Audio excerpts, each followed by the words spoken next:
Iya Prof, biasanya kan kalau belum yang mekar banget gitu, belum pada ganti sikat gigi ya Prof. Nah, kalau langkah-langkahnya nih gimana Prof? Caranya saya tunjukkan ya.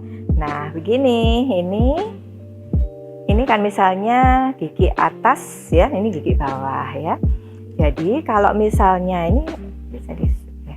Jadi kalau misalnya kita nggak sikat gigi ya, itu nanti di permukaan gigi itu akan ada plak ya, plak yang tersikat. Nah, plak ini lama-lama akan terjadi kalsifikasi ya, sehingga mengapur menjadi karang gigi.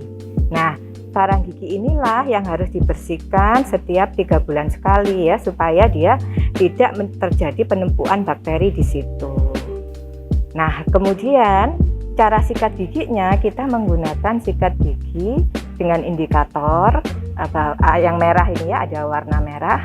Nah, nanti ini kalau sudah warna merahnya hilang berarti harus diganti. Nah, caranya metode sikat gigi itu ada bermacam-macam ya. Tetapi yang sudah kami teliti adalah menggunakan metode roll teknik dan toothpick teknik. Jadi kalau roll teknik itu artinya diputar ya, diputar kemudian ditusuk toothpick teknik ya, seperti tusuk gigi. Nah, caranya ini misalnya gigi bawah ya, itu posisi sikat itu 45 derajat antara gusi dengan sikat gigi ya, 45 derajat, kemudian ditarik ke atas. Jadi arahnya gusinya dipijet ke atas ya, supaya gusinya itu tidak melorot ya.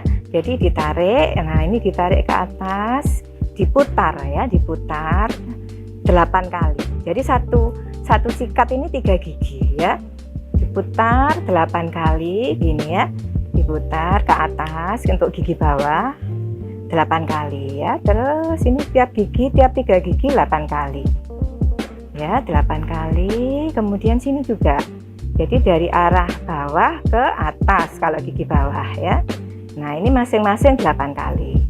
Setelah itu permukaan giginya disikat juga 8 kali ya, 8 kali, di sini juga 8 kali ya.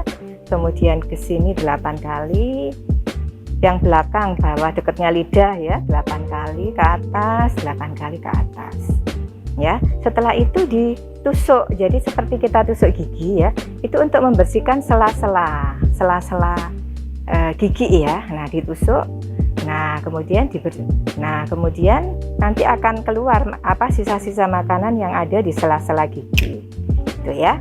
Nah, setelah gigi bawah kita mensikat gigi atas. Kalau gigi atas arahnya ke bawah ya, supaya gusinya nggak melorot ya. Jadi masing-masing regio ini 8 kali ya, dengan memutar ya, memutar roll teknik 8 kali, depan 8 kali ya, belakang 8 kali. Kemudian permukaannya juga 8 kali ya. Ya, sini 8 kali. Nah, setelah itu sela-sela giginya dibersihkan dengan metode toothpick teknik. Nah, ini ya.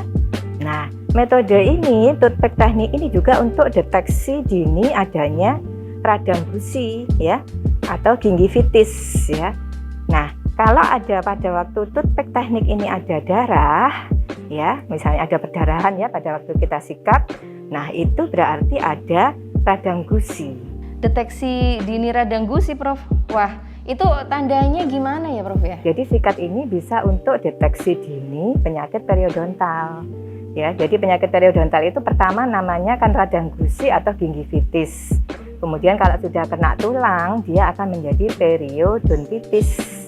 Nah, pada waktu kita sikat gigi, kalau ada perdarahan, nah itu berarti tanda-tanda ada radang gusi. Dan itu berarti ada bakteri namanya Purpurimonas gingivalis. Jadi kalau ada perdarahan itu biasanya ada bakteri di situ dok. Gitu. Bakteri Purpurimonas gingivalis ini itu virulen.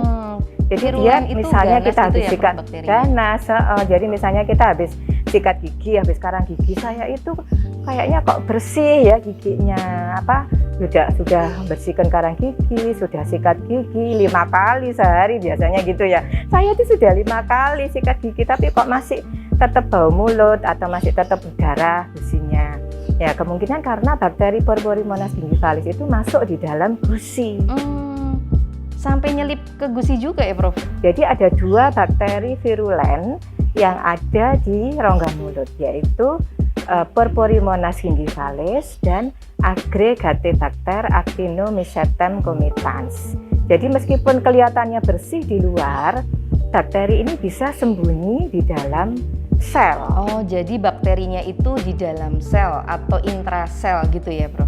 Intrasel, sehingga dia dapat mengeluarkan toksin dan berkembang biak di situ, dan toksin itu bisa masuk ke dalam aliran darah ya, sehingga terjadi endotel itu pada pembuluh darah ya, terjadi sel foam. Iya, dalam endotel terjadi foam cell, terjadi penebalan kan, inflamasi ya.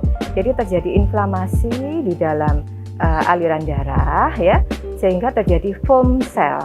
Ya, foam cell itu gimana, Prof? Jadi foam cell itu seperti kayak benjolan gitu ya di endotel. Nah, benjolan ini lama-lama akan membesar ya, membesar. Nah, nanti dia jadi trombus ya kalau lepas, sehingga kalau misalnya di otak itu jadi stroke ya, kalau di jantung kan jadi jantung koroner ya. Nah, itu bahayanya hubungan antara penyakit periodontal dengan penyakit jantung ya. Nah, oleh karena itulah kalau kita sikat gigi berdarah, nah itu hati-hati, berarti ada bakteri Purpurimonas gingivalis di dalam rongga mulut yang kita nggak terasa. Sembunyi gitu ya bakterinya. Iya. Nah, sehingga kalau ada perdarahan di gusi, maka kita wajib pakai obat kumur. Kenapa obat kumur, Prof? Karena dengan obat kumur dia akan mematikan bakteri Purpurimonas gingivalis dan bakteri AA. Nah, tapi obat kumurnya obat kumur yang memang sudah dicoba atau diteliti dan cocok untuk bakteri P. gingivalis dan bakteri AA. Oh, jadi bakterinya tadi merembetnya bisa kemana-mana ya? Jadi dia masuk, dan itu bukan bakterinya aja yang bisa masuk ke aliran darah, toksinnya itu juga, Dokter Silvi. Jadi toksin dari bakteri bisa kemana-mana, dan dia akan terjadi inflamasi di hepar, kemudian ada inflamasi pada waktu hamil misalnya ya, sehingga dia toksin itu masuk plasenta, sehingga terjadi bayi lahir prematur gitu ya. Jadi dia dapat mematikan bakteri yang di tenggorokan ya, jadi sampai rongga mulut sampai tenggorokan gagal.